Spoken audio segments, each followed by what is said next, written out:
Yo, welcome back to another episode of On the Spot Sports. I'm Jack, and today's episode we are joined by a very special guest. He wears multiple hats throughout the St. Ignace Saints organization in the MIHL and the Michigan Independence Hockey League. Jeremy Pallot Behling. He's a owner, coach, and player for the St. Ignace Saints. So I'm really excited to dive into the episode with you, Jeremy. So welcome to the show, Jeremy Pallot Behling. Thank you. No, it's good to be on. I've seen you on. I've seen a couple of the episodes, and I'm excited. This is big for us.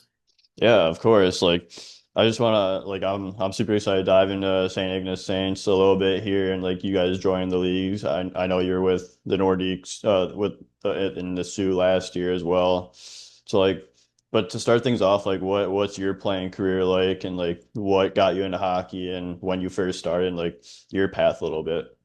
Okay, yeah. So I'm originally from Sioux, Ontario, Canada. So being a Canadian kid, we started pretty young. I was on the ice at 3 in the backyard.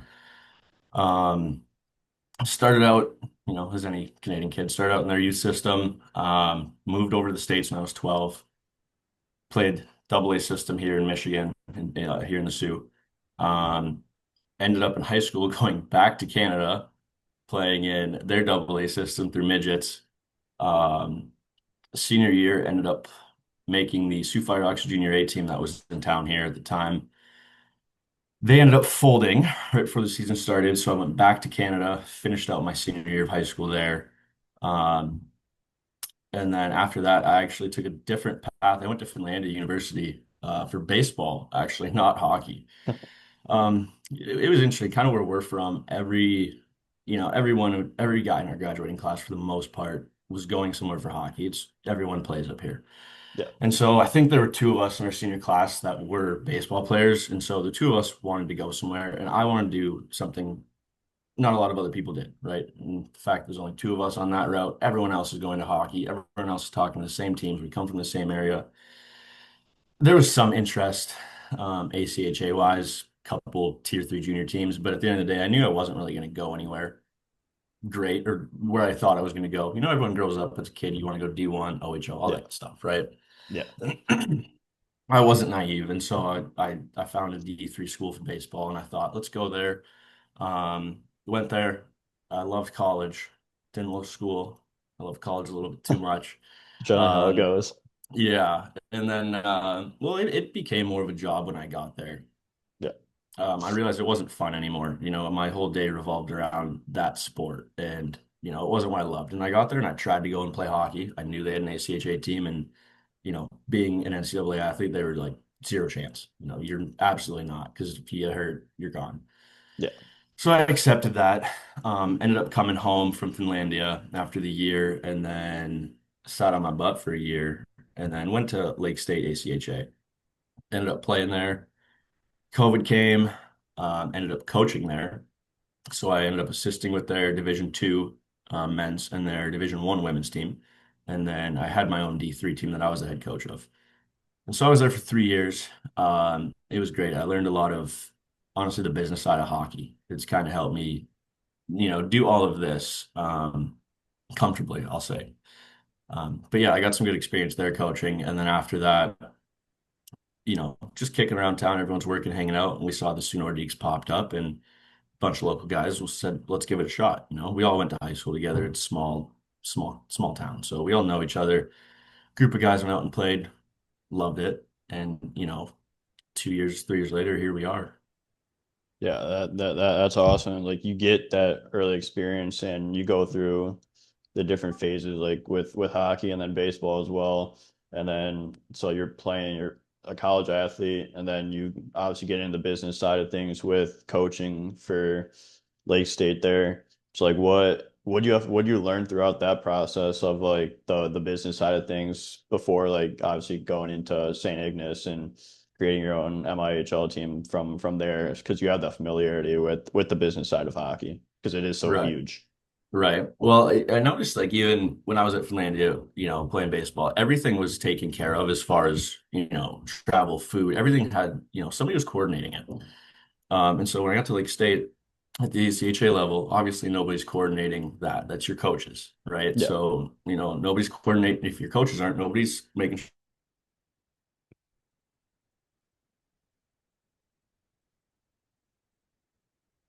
have their own teams. And so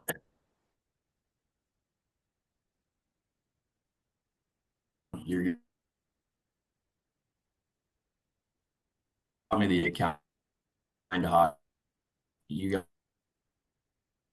where so you got to take all that in. You got to order all the gear. Everything's got to be accounted.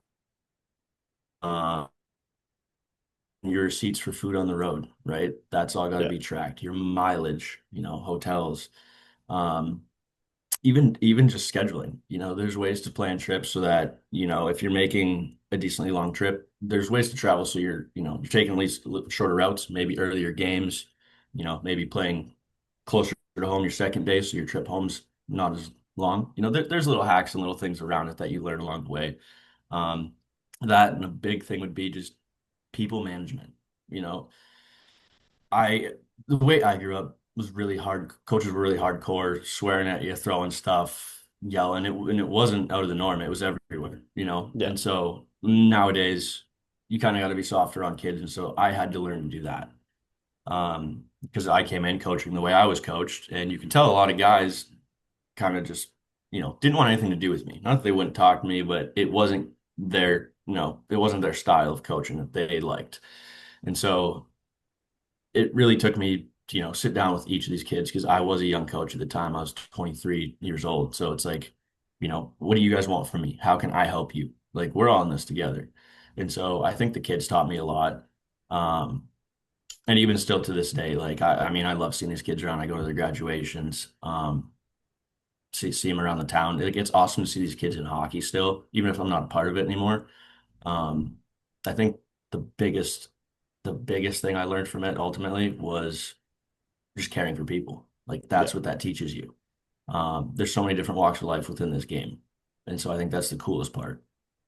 Yeah, I think that's the biggest thing is just caring for people as well. Because like once you care, like the kids you coach, like the organization, like once they know that you care about them as like people, not only just as like as an athlete, as like your player, like Exactly. it seems like everything just comes together and people are more comfortable and you're able to get your point across and it helps the team bond a lot more as well.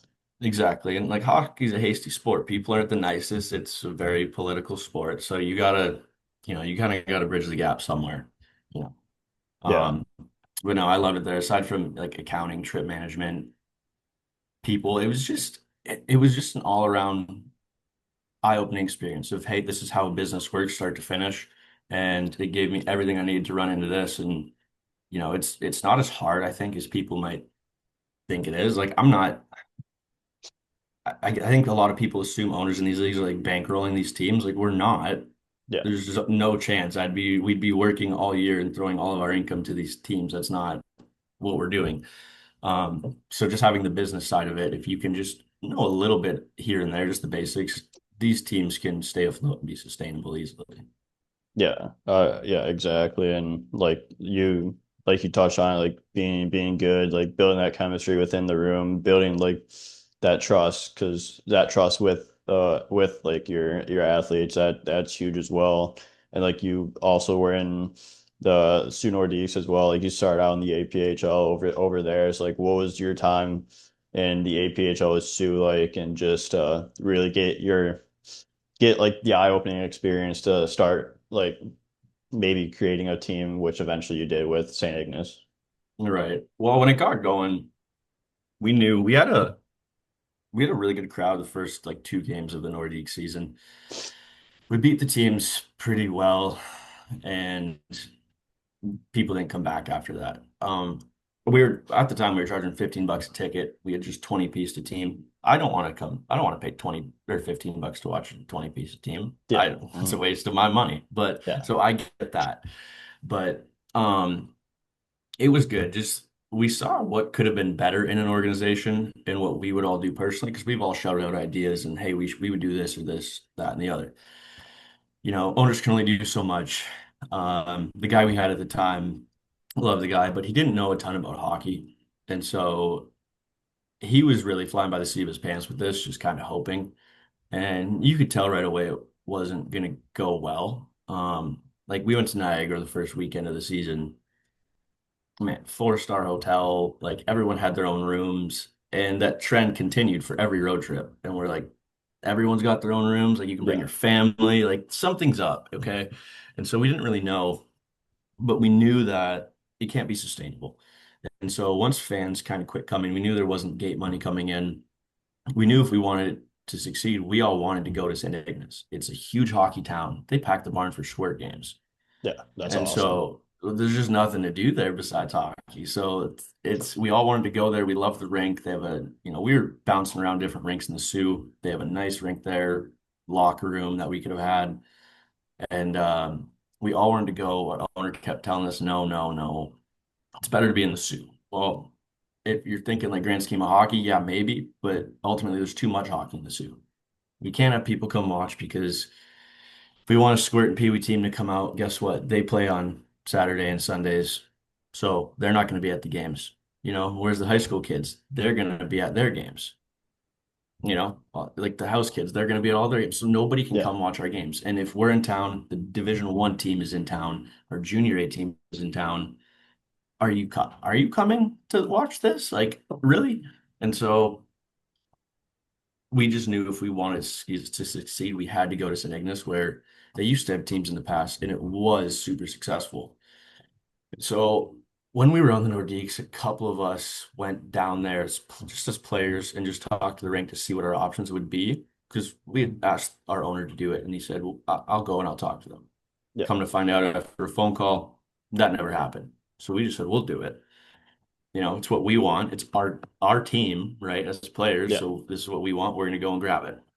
We talked to the rink, kind of gave us the lowdown on it all, and then the year after, the Nordiques went defunct, and we had said like, if we're going to do this, now's our time.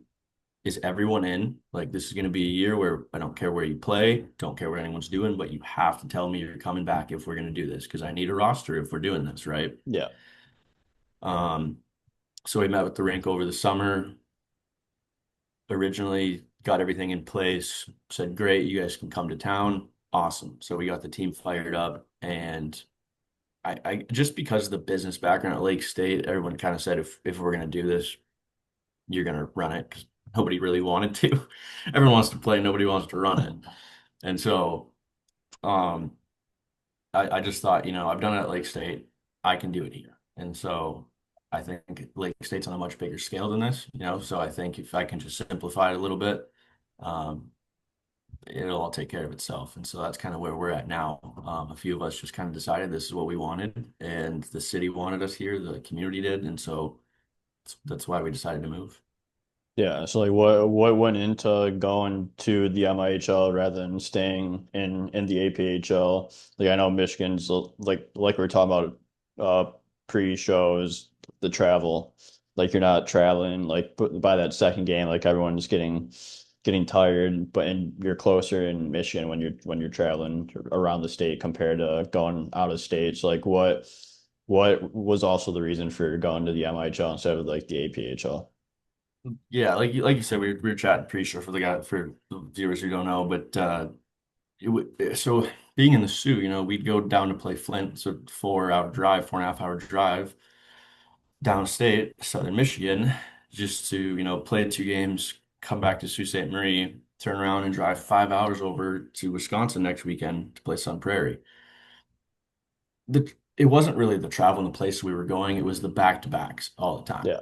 Okay, and then especially if something happens at game 1, everyone's fired up game 2. Something's going to happen. Teams already don't travel well in these leagues, and so you're already going places with low numbers, and the last thing you need is guys getting hurt. Yeah. And you could kind of see it later in the season where guys would kind of throw it in the group chat, like, well, are we playing one this weekend or two? And, it's tough because a lot of guys, I think, did want to go on road trips, but when you're playing two and you're traveling, what did we go with 13 hours, something to Pittsburgh, 9 hours to Pittsburgh? I mean, that's hard when guys have kids and families and lives and work. And a lot of times I think we found ourselves leaving on like Fridays, trying to get off work early on Fridays to head down for games. Whereas in the mill, we get up on Saturday morning, we have time to have breakfast, hang out, and then you can have time. Like we have time every road trip to head down to our rink first, pack up, say goodbye to the fans, rink staff, all that, and then head out. And so I think it's nice to have that time. We love the travel. Like we love the APHL and going to Buffalo and seeing Niagara Falls, going to Pittsburgh. We never would have done that if it weren't for the league. A lot of the guys had said that, but like I said, when you have work, wives, kids, you know, lives, um, just the one game on a Saturday is great for guys. It's a lot easier. Obviously, there's Saturday, Sunday games here and there, but they're few and far between in the league right Yeah. now. Um, and it's so much easier for us to, it's a 20-minute drive from our rig to Sheboygan. It's 2 hours to Kalkaska. It's two to Alpena. So there are conferences all under three. So that's nice. And then, I mean, our farthest is five. And for the most part, we all grew up driving five for all of our travel trips up here. So, I mean, to go five like we go every second month, I think. Like we went last week or 2 weeks ago down to Detroit, and I think we go again in January. Yeah, so that's not too bad on guys. I think it's easier for guys to buy in when they're going to be around a lot more. Yeah. And especially up here, we have the Sioux Locks project up in the Sioux. They're expanding that. And so a lot of our guys are union guys at the locks. A lot of them, might work Saturday until 3, and even if a lot of guys might work till Friday, a lot of them, the union guys will work Fridays. They can't take those off. And so it was just kind of a no-brainer. We said if we're going to do it and be sustainable, let's go to the mill where travel costs less. We're going to be spending way less on hotels in general, food, everything.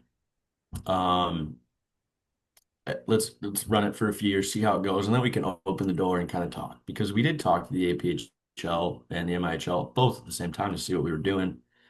Um, but there wasn't, too big of a difference in what I've heard from each league. They kind of offered the same to guys.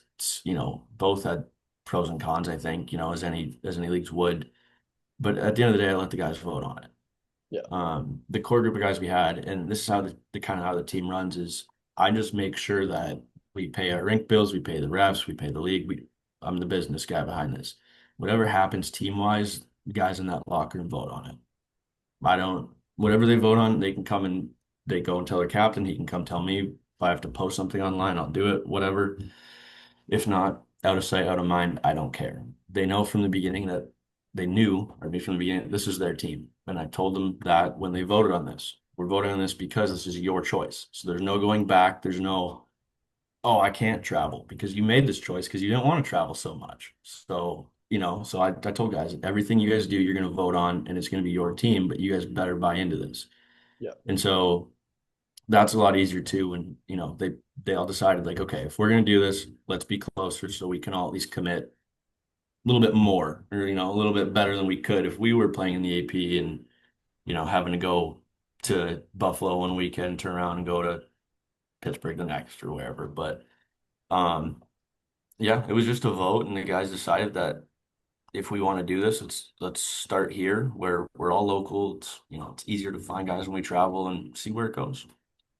Yeah, that's a big thing, and it's just especially having like it be their team and your team, and you let them vote like it's a players' team essentially. It's like how has it been this year? Like it's almost 2 months into the season. It's like how's everything going in St. Ignace from the first couple weeks to where you guys are at now?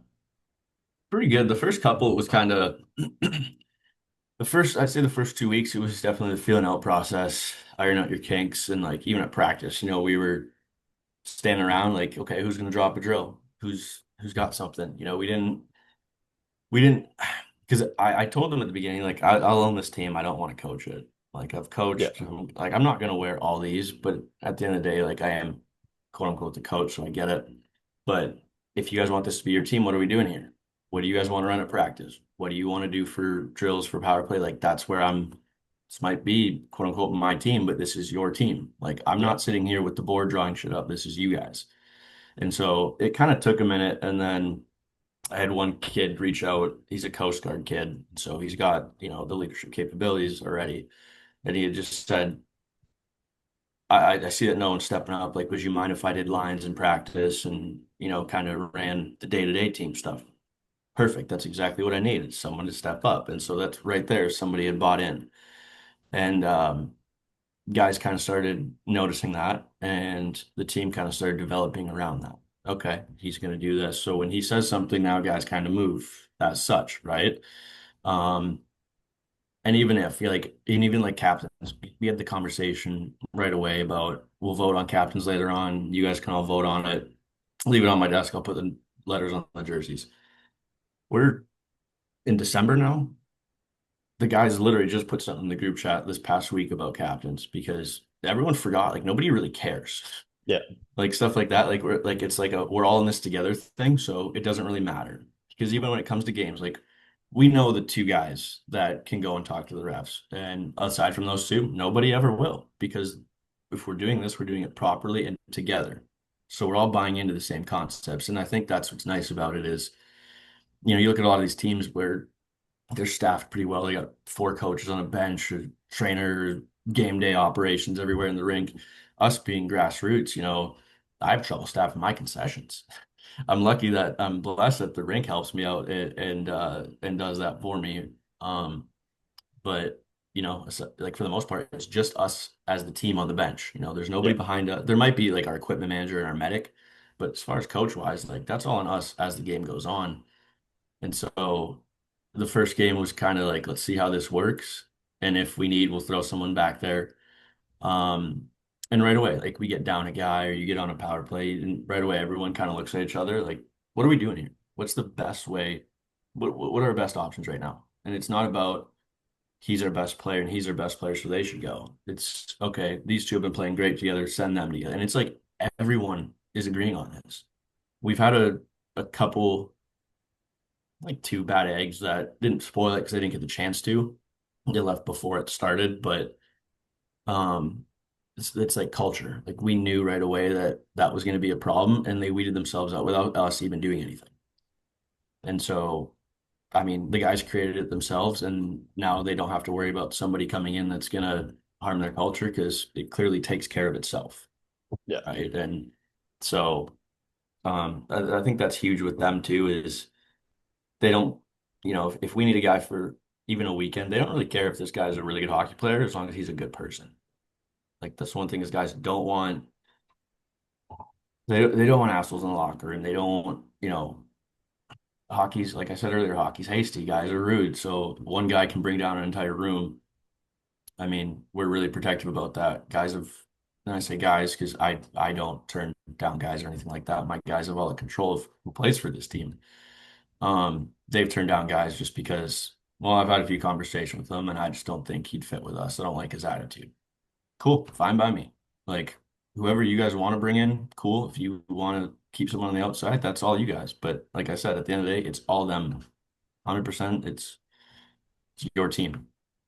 Yeah, I think that's a cool concept because it's not you're not only making the decisions, everyone else is, and it creates like that culture, like you're just saying, where they're making the decisions if they're bringing in a guy or not, and if because it is true, like one bad guy in the room will tear down a whole room, and that's not something what you want. But you have if you have that culture and that atmosphere in the room, that family atmosphere, like you're gonna be successful. It may take a couple weeks, couple months, but like eventually it's gonna pop. It's gonna keep going smoothly or yeah, it's gonna keep going up and positively, and you're gonna find yourself having a good locker room, and that's really all you need is to have a successful team and good guys. Obviously, you want good players too, but like if you have good guys in the room, like that makes a whole lot of a difference. Yeah. Oh, 100%. Yeah, I mean, like I said, at the end of the day, yeah, we want a good hockey player, but if you're that toxic, I'd rather take somebody who's my fourth line guy who's going to sit there and be a team guy, you Yeah, know? yeah, exactly. But like you've had a couple months to iron out the kinks and everything. So like, what are the expectations going forward throughout the rest of the season? I think especially after the Detroit trip we just had, guys realize like, okay, like even if I have something going on, if we're playing these big road weekends, I got to be there. Guys were really upset that we didn't travel well going down to that. It was a really tough week. And you could tell the group chat was quiet. Not a ton of guys were around the rink that week. Guys were pretty beat up about that because they knew like that'd be such a good hockey game.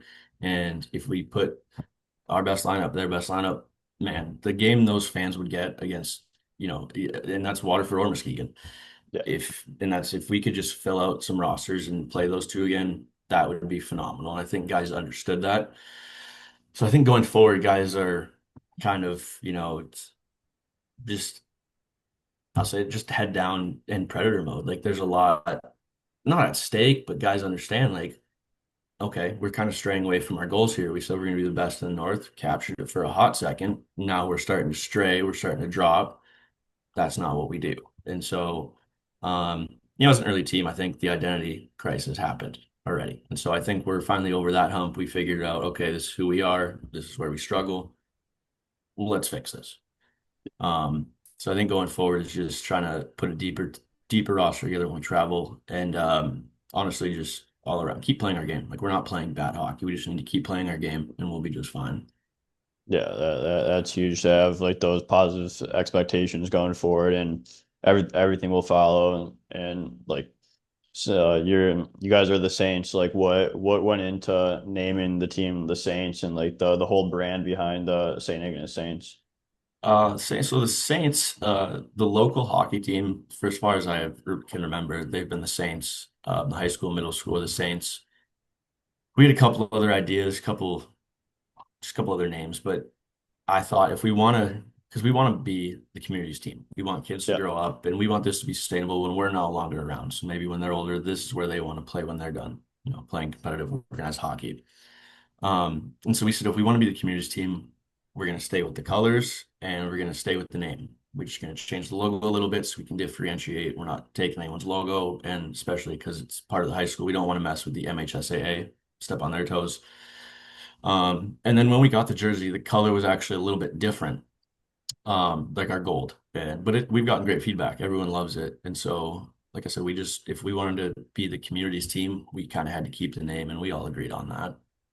yeah, and like community is a big part of being a successful organization because like the more people you get in, the more you're out in the community, the more the brand's gonna be familiar with everyone. Everyone's like, oh, let's come out for a weekend of games. And like you said, like you guys packed the arena there in St. Ignace. So like what's the atmosphere like inside of a home game? And just like the fan support. It's awesome, man. I mean, I remember our first one there. We came out for warm-ups and there was a line out the door and we couldn't believe it. And our staff had actually come up to us between warm-ups and the game, freaking out because they ran out of physical tickets. They didn't know what to do. And that's a good problem to have. Just start Yeah. Xing people's hands and letting them in. Yeah. Like X their hands, take their money, let them in. That's a great problem to have. Um, but it's great. We got some fog machine issues we're trying to work through, but no, it's great. Once you get everyone in there, that place gets pretty loud. It gets rocking. Our announcer's amazing. It's a cool little barn, and it's just because it's small, it's loud. There's no insulation in there, so in the winter it's gonna get cold. I think we're gonna have that on visiting teams. Um, but no, it's phenomenal. We love it. As far as the rinks in the area, that's why we chose to go there. It's just the rink itself. Yeah. If you haven't gotten up for a game, you have to come see this place. Yeah, absolutely. It seems like a great atmosphere to be a part of, especially when, like you said, like they don't have any more physical tickets at the first game. Like it's a good problem to have, and it means a lot to the community as well, and as to the players, because Yeah. it's a lot of fun playing in front of fans like that. But like just go like throughout like the process. Like obviously you guys all knew each other. A lot of you guys knew each other coming in when you built this team. Like, and I know St. Ignace is a pretty big house spot for hockey and hockey players. So, like, how do you end up like stacking your roster after you obviously throughout the guys that you knew? Like after Uh, that, like how do you get the players? yeah, like you said, a core group of guys we had from the Nordiques that said we were going to come over and do this. And then a large part of the additions were Canadians. We have being from Sioux, Canada, I have a good relationship with a lot of the Sioux, Ontario guys I grew up with. And so just word got around that I was running the team, and guys who had known me or known people that knew me kind of reached out, came to camp, and like we're 50-50 Canadian and American right now on our team. And that's going to grow next year. We have guys leaving Sioux College and a couple guys coming back from the Fed. So I mean, we're going to be more Canadian than we will be American next year. But that's kind of our pool. It's close. You know, we do have some guys in Sioux, Michigan there, but a lot of guys don't want to play contact, or they only want to play home games. And a big thing with us is if you're going to play, you're going to travel. Like Yeah. that's it. And it's not fair to anyone else. And so Canada, I'll say, is pretty much our pool. I mean, you can't go wrong with pulling from Canada and No, I pulling love it. from guys that you know and guys that you grew up with. Like there's no better way to fill a team than with guys like that. Exactly. Yeah, but I think this is a great place to wrap this episode up. So Jeremy, thank you again for coming on the show, and I really appreciate your time, and I want to wish you and the St. Ignace Saints the best of luck the rest of the way. Thank you. I appreciate having me on. It was awesome.